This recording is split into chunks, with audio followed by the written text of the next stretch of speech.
This has been an unbelievable experience for me. I've been away from the Dallas Cowboys for a very long time, and I didn't know about this organization until just recently.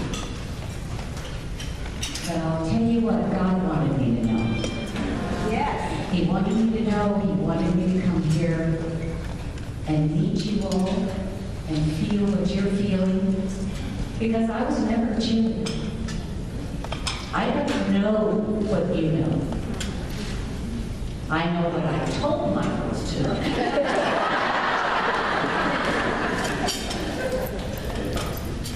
But I also knew auditions, how much guts it took. And I don't think people really recognize that takes a lot of courage to get up in front of strangers in skimpy outfits to begin with.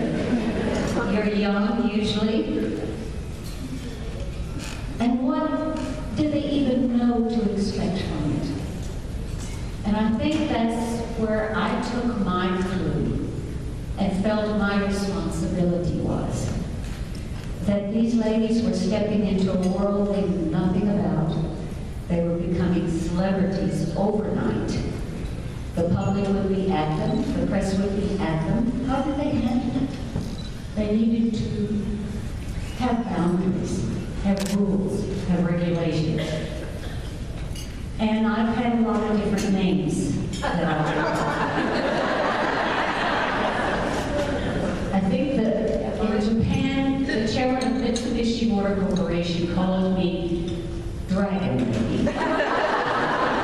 But at the end of the week, he called me the Iron Butterfly. That's a little better, don't you think? But the rules and the regulations are crucial. Because ultimately I saw, first my responsibility as director was to the Cowboy organization and the image that the cheerleaders would bring upon the Cowboys. And therein would be for the rules and regulations. And yes, they were tough. And some tried to get away with murder. They didn't. Everyone needs structure in their life. I think in a situation like professional cheerleaders, which by the way, really, you can say it was the Cowboys, but it really was Super Bowl 10. Pittsburgh and Dallas in Miami, and one Cowboy cheerleader winked the camera. This was the first time really the public was aware that professional cheerleaders really existed, even though they've been here. So that was the key, right there. And I'll be darned, the press and the people of sponsorship came out of the woodwork, calling Tex Schramm, the president general manager, saying, we want the girls to sponsor this, we want them to do this, that, and all we did was say no, number one. And I was Tex's secretary, and he called me in the office in January and said, why don't you direct them in your spare time? I said, okay. I didn't know what the devil I was getting into. And pretty much in 1976, I just held on, and I observed, and I watched, and I tried to learn from the girls themselves, because Lord knows they taught me a lot. And the rules and the regulations really ultimately came from them. So really y'all have to blame it yourself. But people often ask me, what do I miss the most? What did I love the most? Well, I worked 7 days a week, about 18 hours a day, and loved every moment, and would have paid Tex Schramm to let me do it. To do what you love in life, everything else will follow. And it did for me. I loved everything about it. The thing I miss, I think, are the women themselves. Thank goodness this past year has been rough. But the support group of 200 and some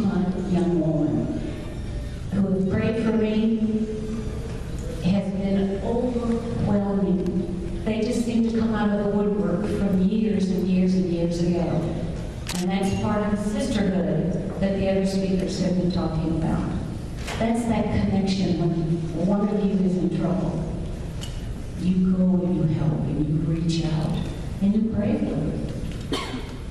The other thing that I loved so much about it was what I think the world doesn't know is how much good each cheerleading group in whatever city or community you're in, you did things because they needed to be done, not necessarily for publicity, but you did it because an orphanage needed it, a nursing home needed attention. U.S. soldiers. It's an element of doing what's right. And that element that I tried to tell the girls, as Dana told you, it isn't what's happening to you. It's what's happening through you by the gift you've been given. And it's time for you to give it back. And that's what all of you have done. And that is the respect you owe yourself, individually, not just each other, all of you. Your communities love you for what you've done. They don't always show it, but you have to know it in your soul that you tried to help. You tried to do your part. You gave that gift. I know that my ladies, I did 18 Department of Defense USOs all over the world. And I would have stories to tell of young men who maybe they didn't want to tell the girls what their sorrows were at this particular time, say in Korea at Christmas. And I would go over and sit with them, and they would hand me a Dear John letter. And it would be an 18-year-old young soldier in the Army whose wife had written him and wanted a divorce. And she was taking his 2 kids. Well, they also had a situation this boy was going to be a part of, walking Freedom Bridge, which was midnight to 6 a.m. And I knew this young man would probably not make it. I went and talked to his lieutenant. He took him off that duty that night. 6 months later, I got a letter from this young man saying, "Thank you, Mom. My wife was just lonely. We're okay." So this is what we do. No matter who it is, I remember I used to tell my girls when they go into a handshake in any military base, you pick out the homeless looking guy you can see. Because he's the one that needs you the most. And give him the biggest hug you've ever given anyone. I think my time with the Dallas Cowboys, there's no way in the world that I'll probably ever do anything in my life that will mean as much. To watch a young woman become a cheerleader, no matter for what team, and understanding that she's 18 plus years, she's never done anything like this in her life. She has no direction. And to step in there and be able to be a part of someone's life like that, and a year later, it's like night and day. They had no confidence at all, even though they auditioned. But they really didn't have the confidence to do what was going to be asked of them. And you all know that. You were asked a lot that you did not know you would be asked.